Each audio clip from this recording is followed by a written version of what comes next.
Hey, do I sound especially elated? I guess so. Feeling elation. Oh, Dave's joining. Yep, I'm here. Hey, Dave, how you doing? Doing all right, guys.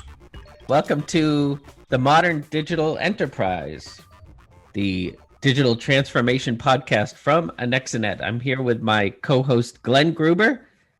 Hey, I guess that was my cue to say hello. That was the cue. Well done. And also today we're talking with David Mahoney. And David is an enterprise services architect at Anexinet who recently commented on the SolarWinds Hack for CRN. And so Glenn and I thought it would be great to just bring him in to talk about the SolarWinds Hack. And what better day to have a conversation about, an attack by a foreign adversary on our IT infrastructure than on the day of Joseph Biden Jr.'s inauguration. That's right. I don't know what to say about that. Yeah, well, you can edit that out if you want. If I come up with something clever, I'll add it in and pretend that I'm clever enough to think of something. David, if you could just introduce yourself and say how you got to where you are in your digital journey with Anexinet. Sure. Good afternoon, guys. I mean, as you said, I'm an enterprise services architect in the pre-sales department for infrastructure services for Anexinet. I've been doing information technology in some form or the other for about 20 years. Got about 10 years plus of professional IT management consulting experience. And a lot of that has been based around, infrastructure design, DevOps, and obviously cybersecurity is just a big thing in the world that we live in and continuing to grow in the marketplace given the current threat landscape. So obviously I took a particular interest in this and the set of circumstances around the Orion breach specifically. Awesome. Thanks for that. Well, let's start at a very high level for those who haven't been following. First of all, why is it called the SolarWinds Hack? Because the attack vector actually came from SolarWinds Orion platform, right? So this was a SolarWinds Orion supply chain attack. So the attackers actually embedded malicious code inside of the Orion software, right, through the SolarWinds development process, which was then distributed to customers through a thought to be good update for SolarWinds Orion packages, which was then deployed through the customers unknowingly. And then it was allowed to, once executed, it actually called home and it essentially gave the attackers a backdoor into the customer's environments to be able to execute additional remote code and procedures. So how is Orion supposed to work typically? What is it supposed to do? I'm not completely familiar with all of SolarWinds platforms and packages. They've obviously, they've been a very big player in the network monitoring and ITSM management space for a long time. Orion is just one of the SolarWinds management modules for either monitoring or ITSM. I believe it's the monitoring collection platforms that's used for, agent-based IT server and network monitoring, I believe. And so how are they able to get the malware into this update? You don't want to speculate too much because you don't want to start throwing people under the bus and casting shade because these things spread like wildfire, right? They're very high profile. But at the end of the day, somehow, and I'm not sure if anyone is, at least it's not been released to the public that I'm aware of, there was malicious code that was injected into the development process that was then allowed to be packaged as part of an update and then pushed out to customers. And that's about the best that I can say at this point.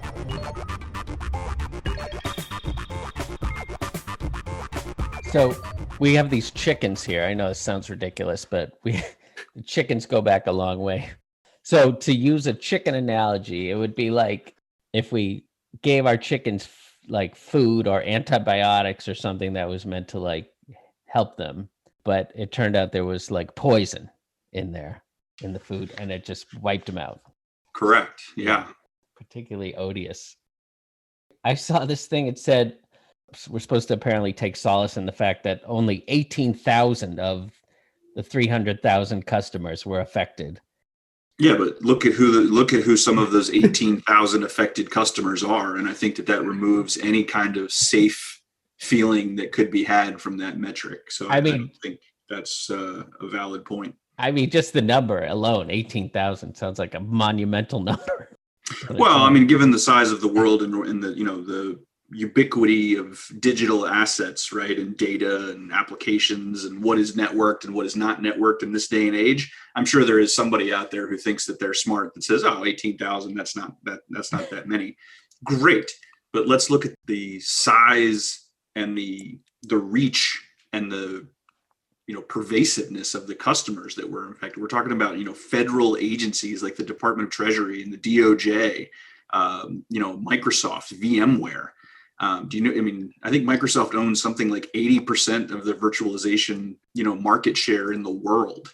So do we all want to feel really comfortable that number is only 18,000? I know I sure don't. Yeah, the Department of Defense, Department of State, Department of Energy, Homeland Security. That's what I saw. FireEye, Cisco Systems. As long as it was nothing important. Yeah. With gigantic, sarcastic air quotes. Yeah, absolutely. Yeah. Almost everything I say is surrounded by gigantic, sarcastic air quotes.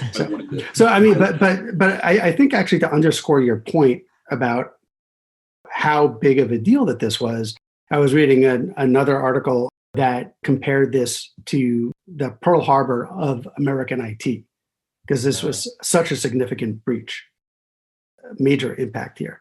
Again, not trying to think about like casting aspersions or anything, but what are some of the common sense things that should now be on people's radar, even if they weren't directly going to be affected by this hack, but just, what should people be thinking about, and maybe what should they be doing differently than most people are today? There's so much, right? Everybody is talking a good game about, you need to develop a cyber program, like the big guys, right? Because the big guys, they have all the money to spend to do all the things that they should be doing, and then they buy all the snazzy tools. But obviously that's not true, because look at these people that did get breached. These are the people that are supposed to have the cybersecurity council available and skills available to be able to prevent these things. And it didn't happen, right? It was not prevented. And the things specifically that are related to this, it runs the whole gambit. So secure DevOps being the number one, right? SolarWinds, if they had a potentially, and then none of this can be said for sure, obviously, because you don't know exactly how sneaky and malicious this attack was, or how well the code was hidden, or what the level of laboriousness would be involved to do maybe a manual review, if that's maybe the only way that SolarWinds could have caught this attack. So it's difficult to lay blame. That's not where this is coming from. So the tonality of this is more about putting in potentially mitigating controls to limit this kind of attack, not necessarily saying these things would have stopped it. I know I come off as very assertive. I don't want to misrepresent my facts. So I'm not saying this would have stopped it. I'm saying that these are things that you should be and could be doing to continue to prevent these kinds of things from happening, just to be clear. So number one is secure DevOps. Every piece of code that gets checked in before it gets executed in any kind of production environment should always go through a very rigorous set of static and dynamic testing. I firmly believe that there should be a QA process. It's difficult to quantify this, but I think that you should have a classification meter or metric of some kind for your software, depending on what its function is in the world and in business, in both contexts, to say, listen, based on what we do and what this is doing and the data flow and everything else, we are in risk level X, right? That whatever that metric is, however we quantify that. And based on that metric, the QA process should be built up or down to a level of rigor to maybe include reviews of multiple people or a single person, or some sort of QA process that says, all right, we have checked this in a line by line fashion to make sure that anomalous items either exist or don't exist, or it meets our release note criteria or something to that effect. Now that would be something that might be a little bit new. Some people might do that. that's that secure DevOps process of, dynamic and static scanning of code that gets checked in before it's run in a production environment, some sort of a QA process, scanning of containers in a programmatic fashion. Those are all things that exist. The QA process is kind of my own pet thing that I believe in, depending on that metric of scale for level of importance and potential attack significance, right? I think that's something that we should look into as far as, secure system development. But then moving beyond DevOps, we have things like the threat was injected into Orion and now it got pushed out into the world. Well, the customers on their end could have been using things like DNS security and protection, right? Like from a Cisco Umbrella type product or an open DNS product, where why are these systems in my environment that either don't need to be communicating with the internet or are now randomly or unexpectedly communicating with the internet to DNS locations that are abnormal, right? This is anomalous behavior for these systems or for these service accounts that are running in this environment, and they're communicating with these DNS names that are unfamiliar and unaware. And even if it wasn't programmatically shut down, those things would have come up to a console to be bubbled up to say, hey, this is flagged behavior. This is anomalous. We should look at this. Why are these systems communicating to these DNS names that are changing periodically throughout the day that are kind of nonsensical? That would have prevented this. And even making sure that you control outbound traffic and monitor outbound traffic from your network. Everybody's worried about inbound, but data exfiltration is significantly more damaging to an environment than just, let's say, a ransomware attack. A ransomware attack takes your documents and data, just locks it in a vault, and then leaves you a nasty note that says, pay me and I'll give it back. And then hopefully they'll give it back if you pay them. Sometimes they don't. But it behooves them to open it up because otherwise people will stop paying the ransom. But data exfiltration, or the theft of data, is significantly more damaging. And you can catch and control and monitor for data exfiltration if you're paying attention to data and communications that are leaving your network and logging where it's going to and what countries it's being sent to and what route it's taking to get there. If you can put in that level of intelligence, right? But at least what data is leaving your network and where it's being requested from or where it's being sent to. Why are you not looking at that? And so many people are like, oh yeah, I'm not paying attention to where I send data. It's just going out to the web. I don't care where it goes. Well, why not? You need to care, right? Depending on what government agency you work for. I know people that have worked for various government agencies in a digital or IT kind of capacity that say, yeah, we found out that we were sending traffic to this location from this system, and we immediately, somebody didn't even log into the server. They literally walked across the hall and grabbed the cable and pulled it out of the switch because that was the fastest way to shut it down. And yeah, it caused an outage, but things rerouted and, failed over and did what they were supposed to. And that was a better scenario than waiting for somebody to log into the system and shut it down. And then obviously there are other government agencies like these that aren't monitoring that traffic at all because they didn't even know that they were communicating with malicious attackers in a command and control type of situation. So those are just some examples, but those are the things that I had mentioned specifically for the CRN article.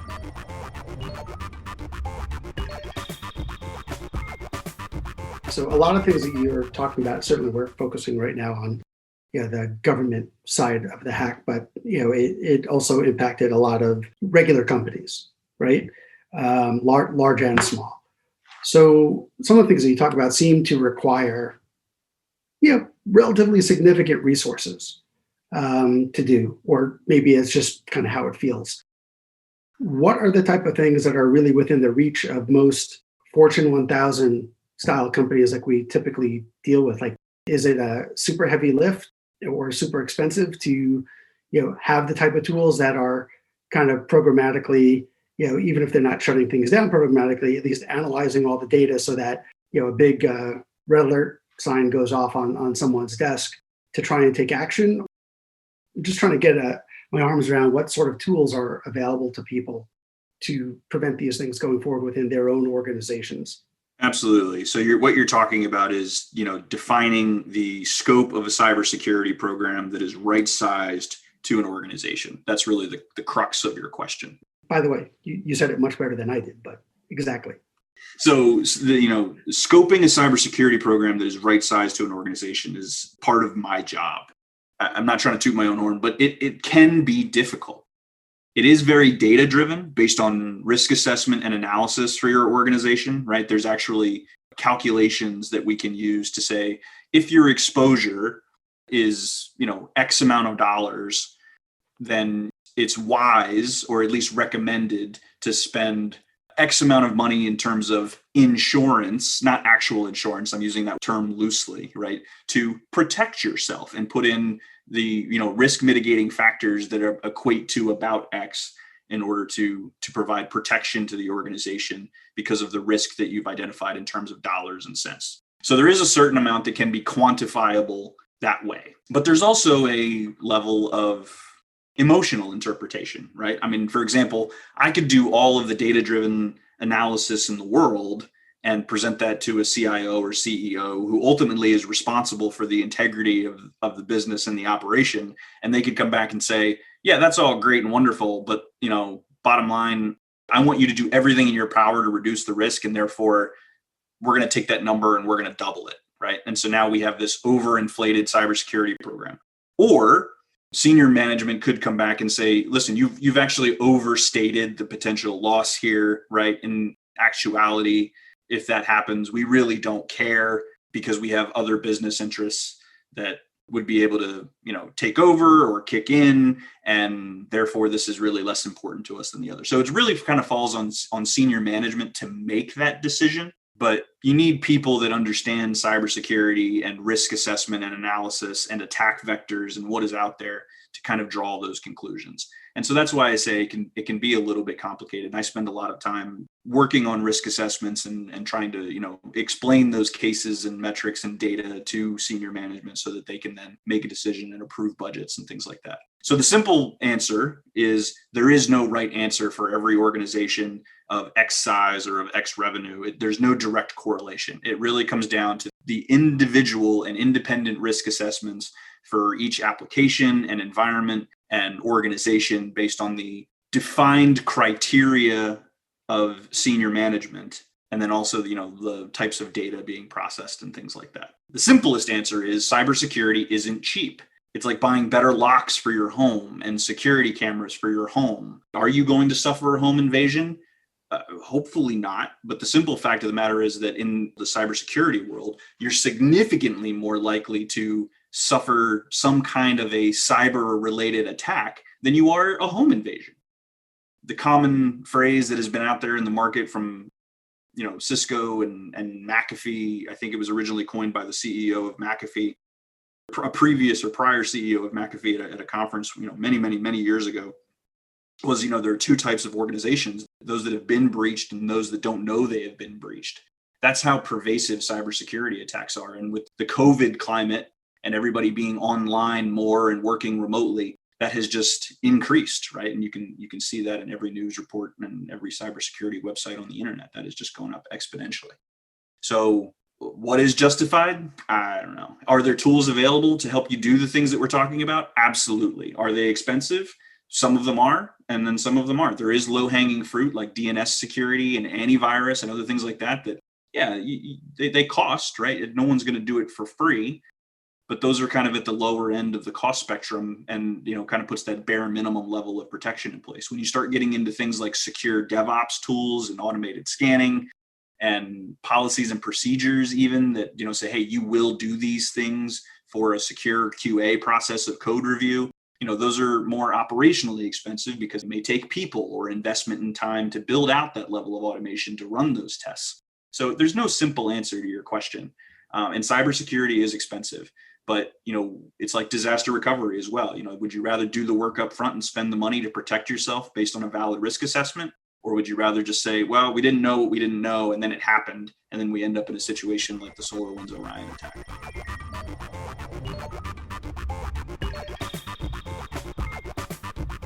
So moving on from SolarWinds, there's always been hacks, right?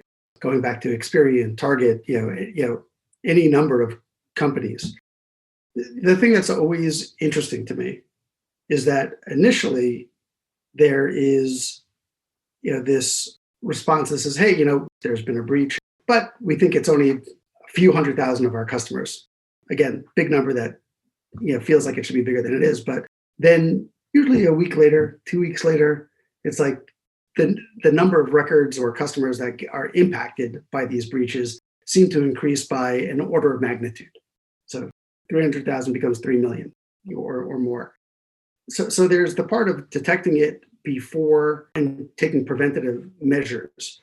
But the other thing that's always just interesting to me is that it seems that it takes a long time to really try and understand what the impacts have been. And A, why is that?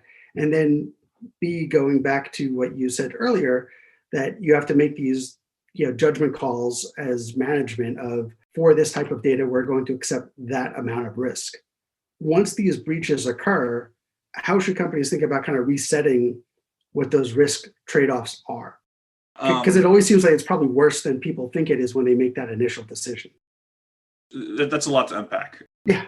So number one, there are no easy questions on this podcast, I'm telling you. So, I mean, number one, if people are underestimating the level of risk to the organization when they're determining what protections to put in place, that is definitely a bad thing, and that can result in a lot of potential issues and additional risk, obviously, or residual risk, I guess is a better way to put it.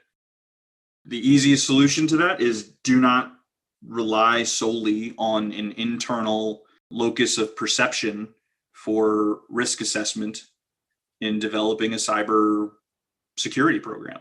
Have independent assessments done. That's why they have internal and external auditing, right? For things like SOC compliance. Tell people quickly what SOC is. Sarbanes-Oxley compliance. Oh, SOX. Okay, gotcha. Sorry. And it was originally for financial reporting information, but given the fact that it's their digital assets and data, even non-public companies go out, and if they have data that they're hosting or they're providing IT services of some kind in some sort of a digital fashion, go out and try to get SOC 1, 2, and 3 certified. And there's different levels of SOC compliance. And in order to achieve and also maintain SOC compliance at levels 1, 2, 3, you have to have independent auditors come in and actually do an attestation and affirmation. So depending on what level you're at, sometimes it's just attestation that you have policies and procedures, and then at higher levels they're actually testing your procedures and your tooling and auditing and logging requirements to say that yes, we are following these policies, we update these policies regularly, and then we are actually taking these level of technical actions in the environment depending on what level. And you have to have independent auditors come out and do those things. That's part of the reason why independent outside auditors are required, is because it's not ethical to say, yeah, we are meeting all of these requirements to the outside world if you're the one saying that, because you're obviously going to skew the results in your favor. And the same goes for a risk assessment. So how do you prevent this kind of situation that you talked about, Glenn? Don't just rely on an internal risk assessment. Make sure that you bring in a third party, even at any level, right? Even whether they don't have to have any kind of special certifications even necessarily. But if they have people on the payroll that understand cybersecurity and NIST and CIS controls and what's relevant to various industries and types of applications and data, at least they have experience in those areas. Have them come in and give you a risk assessment and say, this is where we believe that you have strengths, weaknesses, and opportunities for improvement. So you mentioned in the CRN article that a lot of these companies already have plenty of cybersecurity solutions in place, but they're just not using them correctly. Could you elaborate on how a company uses these kind of tools incorrectly and how we're able to go in and diagnose that they're using them incorrectly and ameliorate that? Sure. So it's not exactly, incorrect use might be a little bit of an overstatement. From my experience, I would say that it's usually underutilization, if anything. And what that means is they have tools, for example, antivirus or DNS security tools, but they're taking a set it and forget it mentality. Even firewalls, really, firewall rules and access control lists, port to port communications. It's the set it and forget it type of mentality. Yeah, we did it once and now it's good, in perpetuity. And maybe they check it every once a week, or that would actually once a week would be better than a lot of people. But it's just set it and forget it, and then they go back and check on it occasionally if something breaks or if they need to change something because a request comes into the environment. And that is not the kind of ethos that you need to take for a cybersecurity program. Cybersecurity needs to be ongoing every day in the forefront of everybody's life, not just of security experts, but everybody in IT and everybody in the business. And that's why we preach all this user awareness training for users now about, strong passwords and why it's important and what kind of attacks are out there, because it really is everybody's responsibility in an organization. So in terms of tooling, I would like to counsel people not necessarily about buying the wrong tools or not using their tools correctly. I'm sure that does happen, but it's really about underutilizing your tools because you took it seriously enough to buy the tool, but then you didn't actually understand the scope of what you were protecting or why you were protecting it and the threat landscape enough to put the right level of motivation of using the tool into your everyday life. And some of that is that realization maybe doesn't happen until, the first breach that they're aware of. Yeah, I think the set it and forget it is an important point. Are some of the tools coming out today, because machine learning is everywhere, are there certain tools that are kind of building in automatic adaptive methods so that it's learning and maybe you don't need to have the human intervention to go in? Still may be useful to look every quarter, every so often, whatever. But where some of those things can be automated to keep the level of security as high as possible? Yeah, absolutely. CrowdStrike, Cisco.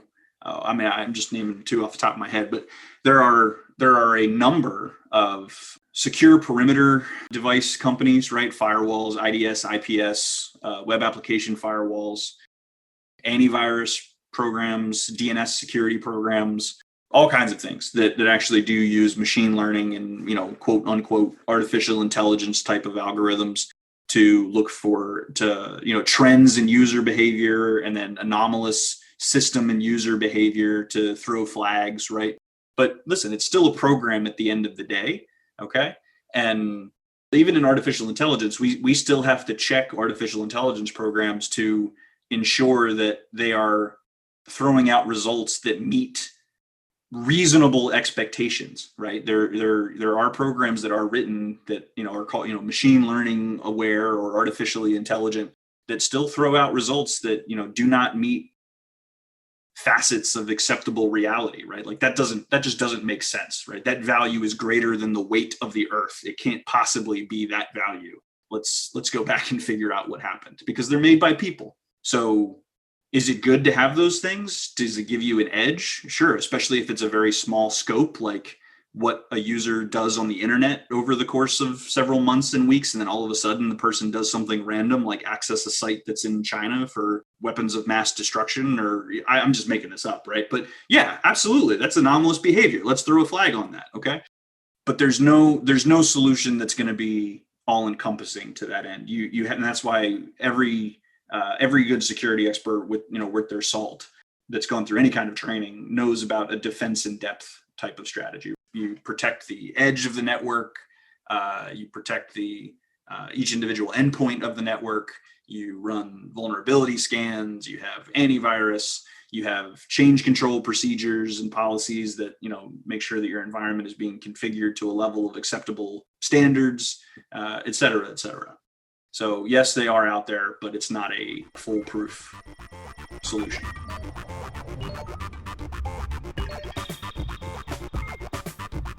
So I'm just curious. I don't know if you know the answer to this, but it's fascinating to me. It sounds like this the SolarWinds hack was traveling through all these 18,000 systems since like last March 2020. So do you know what it was that finally tipped people off that there was a problem? I don't know exactly what the initial fact finding was that said, "Ooh, hey, this happened and now we've got an issue." I do know that there were several articles about, Microsoft being kind of one of the front runners in terms of raising red flags that this issue had come from a SolarWinds patch that was, let loose in the environment. But as far as the individual incident or the series of incidents on what dates, I'm not sure exactly. Yeah, Steve, I think what I heard is that there was an error message that came up on someone's screen that instead of saying no, it said "niet." So that was the tip off that the Russians were involved. It's always bad grammar is the tip off. It's just so amazing. And they're saying that the scale of the hack keeps growing. It just seems like there's not a lot of coverage around like how much of this hack is contained or. I would go as far, and I know this sounds very conspiracy theory-esque, but let's just say I have it on relatively reliable information and sources that there are a number of things in terms of types of attacks and what is out there in the wild today that are most likely not being disclosed to the public because it would cause mass panic. And while this kind of potentially teeters on that boundary, given the agencies, the federal agencies and things that, and even the businesses that were impacted in their size and scale, I'm not shocked, to be honest. All right. Well, we don't need to send people into a panic, I think. Here's a very practical piece of information that is telling, but I don't think people really, they don't take it to its furthest possible conclusion as to why. But why is the cybersecurity community and businesses like Microsoft and others, why are they moving away from passwords and really pushing multiple factors of authentication that include also biometrics? I mean, we've been able to do biometric authentication for many, many, many, many years. I don't know if you guys remember the first set of laptops that started coming out with fingerprint scanners that just nobody ever used, right? At least not in the public world. ThinkPads.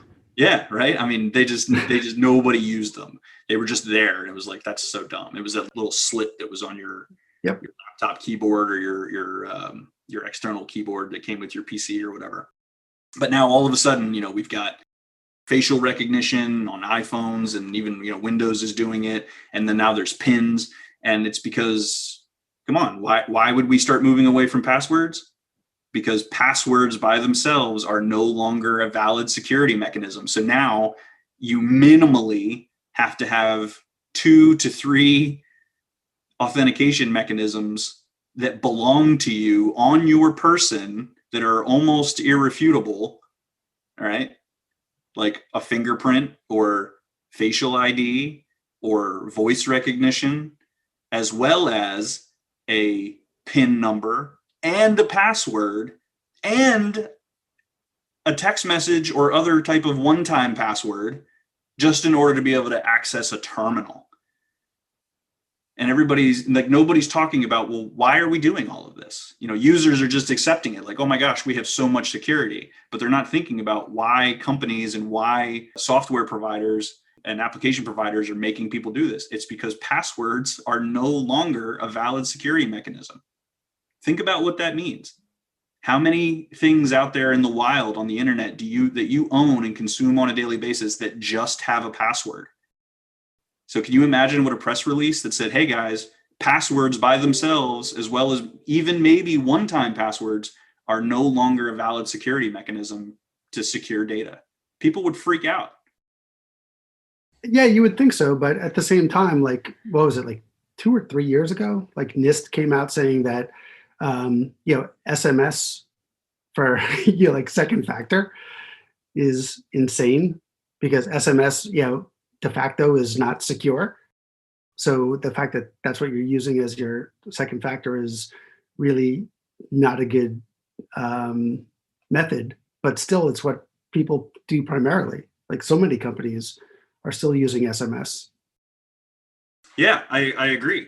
And part of the reason that that's happening, right, is because I feel very confident that there is a large amount of information in terms of the types of attacks and mechanisms to circumvent common security controls like passwords and SMS one-time password authentication that's not being released to the public. They're building in the security controls and the guidelines and recommendations to start mitigating things, right? And government agencies are being asked to do it with more immediacy. But as terms of the general public, it's taking a longer time to filter down. It's just being kind of pushed into the cybersecurity world and realm in terms of compensating controls, as opposed to, hey, we all have to do this because there's a major problem, right? Those are two very different things. Your world is blown right now, right? You're thinking about how many passwords you got to go change and enable at least multi-factor authentication on different accounts. That's I was thinking that. That's funny. I was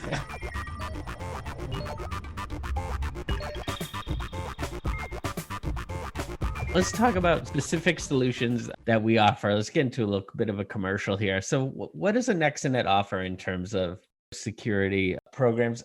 Yeah, sure. So we do have specific professional services engagements, right? And kickstarts that are high intensity professional services consulting engagements with a very specific outcome that are very organized into components with, key outcomes and deliverables that we try to execute on a very, very fast timeline that are specifically focused and tailored to cybersecurity. One of them is a CIS controls gap assessment, where we take the Center for Internet Security common controls that, minimally most organizations require just to have some level of control over their environment. That, hey, which ones are you doing? Which ones are you not doing? And then does that match either a risk assessment or your interpretation of your risk for your environment? We can also do risk assessments that are much more like a business impact analysis type scenario for an organization, and give them that quantitative and qualitative guidance and recommendations and fact finding for their organization to then get senior leadership to make a decision, or at least have an understanding of IT and business risk combined, so that they can, create budgets and allocate staff and things like that for a cybersecurity program based on their business needs. But then also it's built into our other programs and professional services as well. Like, let's say IT modernization, right? We look at everything from application development to network and infrastructure. We also include cybersecurity, and hey, you have PCI requirements, you have FERPA requirements. Pick a topic, or HIPAA and public health information requirements. So because of this, when we go through and do that assessment, we give you at least a glimpse into, well, hey, we know for a fact that there are common controls that you guys are not implementing. So yeah, we run the range, and then we, of course, as part of our ongoing managed services and things like that, we also have a 24/7 SOC and SIM service that we try to offer at to give the SOC and SIM is traditionally something that's relatively complex and difficult and expensive to set up for small businesses, but it provides a tremendous amount of logging, auditing, and eyes on glass type of service that, really give you a better level of control of data incoming and data outgoing, and then what is happening inside of the environment on a day-to-day, user by user, system by system basis. And we can offer that to customers at a low monthly cost, whether they be small business or all the way up through global enterprise. And what are the most typical gaps that you see? Oh, that's almost impossible. It's impossible.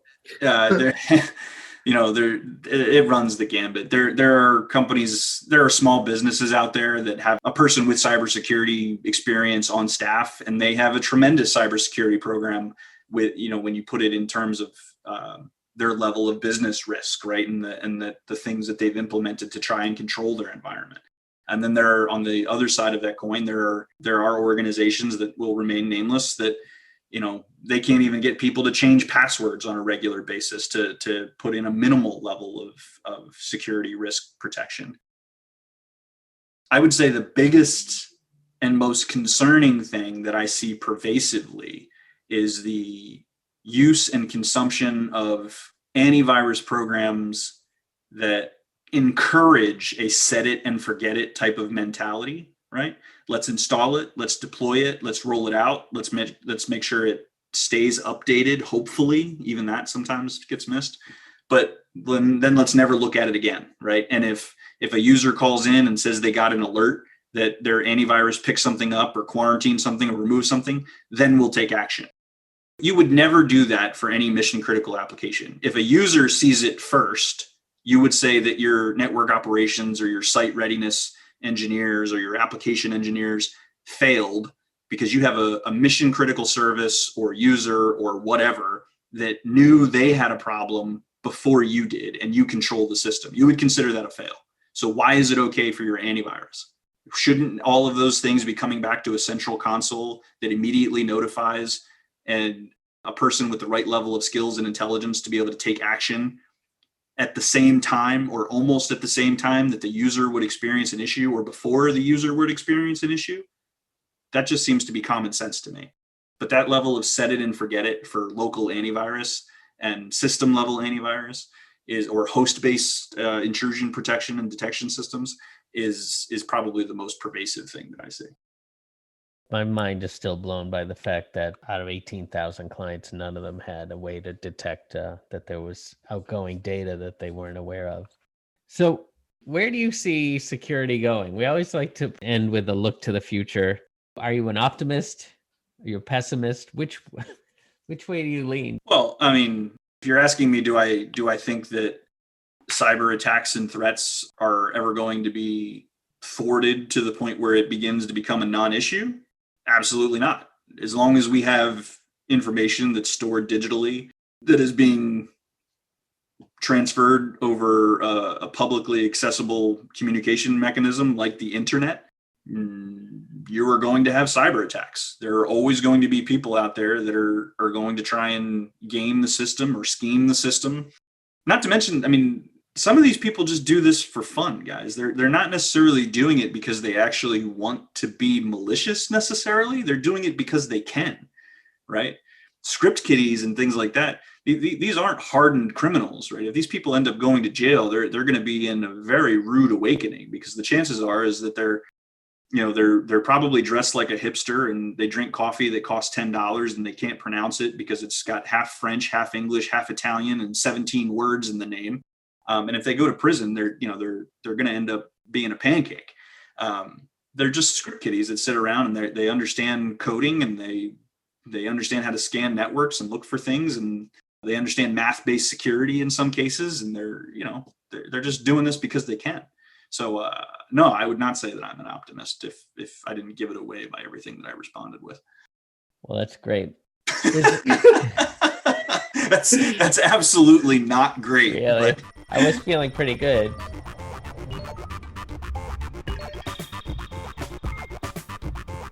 Well, Dave, is there anything that we haven't touched on yet that you want to make sure that we address? The biggest things to remember are, we all buy health insurance and car insurance, and we pay for disaster recovery, right? Because we know that things can happen. This is an unfortunate kind of area that I think openly acknowledges that if people can do something bad, they will, right? Extortion and which, ransomware is bad. Let's be real, right? You're extorting money from someone to get paid for, holding their data hostage, their users hostage, their business hostage. Theft of data, right? Stealing people's data and posting it on the internet so that it can be used against them and in some fashion, whether you're trying to do it maliciously or not, but it ends up being used in a malicious fashion, still makes you culpable. And so because that is the state of play, okay, and I don't see that changing anytime soon, unless somebody's aware of something that I'm not, in terms of the human condition. This is the world we live in, and therefore you need to do risk assessments, and you need to understand the threats that are out there to the best of your ability, which means you need to have somebody who is well versed in the cybersecurity world help you understand where your potential attacks are and your weaknesses are, and what you need to try and do to protect yourself at a minimum viable level, and then go from there. And I hate to say it, but even then, there is no guarantee that people aren't going to find a way around and breach you. There is no guarantee that a system admin isn't going to do something that you don't want them to do, and it's not going to cause an issue. All you can do is do the best that you possibly can to protect yourself, and leverage the tools and the expertise in the industry to provide the right level of safety to your organization. I think that's the biggest takeaway. But you have to do it, right? And these companies and these departments and these agencies, based on the facts that we do know about this SolarWinds attack, I don't even believe that they did the minimally viable tasks or put in the minimum viable controls that they needed to prevent something as simple as this. That's crazy. Glenn, anything you want to add here closing up? Yeah, let's wrap it up. It was a great conversation. Yeah. Hopefully it gives a lot of people things to think about. I mean, I know that Dave and I, we've worked on a couple of clients together, and Dave, I think you've probably seen on most of your engagements that there's significant room for improvement. So it should be something definitely on everyone's mind who's even tangentially related to security. Because at the end of the day, it impacts the viability of the companies that we work in. So everyone needs to be vigilant. That's right. If our clients can't survive, then that's not helpful for us either. Well, thanks, guys, for joining me today. This was a great discussion. Really appreciate it. I feel pretty lousy, but that's all right. Just want to also add that no chickens were harmed in the making of this podcast. And I think that's all I got. By the way, I was going to say that in your chicken analogy at the beginning, I don't think that it's so much that that giving them the feed would kill the chickens. I think that the analogy is more that it would allow mind control of the chickens so that they turn on you and your family. Sort of like how the turkeys that survived the drop during the WKRP promotion seem to self-organize and kind of go after Mr. Carlson. It always comes around to the WKRP Thanksgiving episode. Hey guys, I got a jet. All right, Dave. Thanks. You know what though? It does seem like it's not just that you're putting poison in the food, but that the poison actually somehow self-propagates and becomes more poison. Right? Like it's really awful. I still don't understand how they eventually found out and what it was that tipped them off, and like how all of these 18,000 companies and organizations could have let this happen without knowing, and how little they're talking about it. And like they don't know what they're doing. They don't even know what the thing is doing. Have they stopped it? Is it still doing what it was doing? From what I understood is that if they didn't do this patch to get rid of it, they basically had to turn everything off until that patch was implemented. Also, there's a patch. In one of the articles I read earlier today, it looks like there's some sort of patch that the government said, basically gave them to the end of the year to implement. You mean last year? The end of last year? Yeah, the end of 2020. Okay, all right. We're all patched. We're all fine. Until they look at the patch and then they figure out how to get around the patch. As a leading technology consultancy and reseller, Anexinet helps clients provide a complete digital experience for customers, employees, and end users. We accomplish this through our holistic approach, which encompasses all aspects of today's digital journey, end-to-end. Anexinet partners with top technology vendors like HPE to offer products and services that enhance the digital experience across customer engagement, enterprise mobility, cloud and hybrid IT, and analytics. Because great digital experiences rely on the smooth operation of all interconnected elements. From strategy through execution, we deliver custom multi-channel applications, including web, mobile, chat, and voice. With self-service apps for customer loyalty and enterprise apps that streamline internal processes, now you can reimagine legacy applications to propel your business forward. Anexinet also helps you embrace modern cloud and hybrid IT infrastructure to provide a seamless experience at every touchpoint, empowering you to recover quickly from disaster, scale to meet demand, and automate systems for perfect performance 24/7. And to maximize your competitive advantage, we ensure you always deliver the best experience possible by continuously honing your digital solutions through data-driven insights. So, how do you know if your business has what it takes to provide the complete digital experience? One that sets you apart, maintains competitive edge, and turns users into passionate fans? Simple. Just give us a call. Together, we can deepen engagement and make every digital experience remarkable.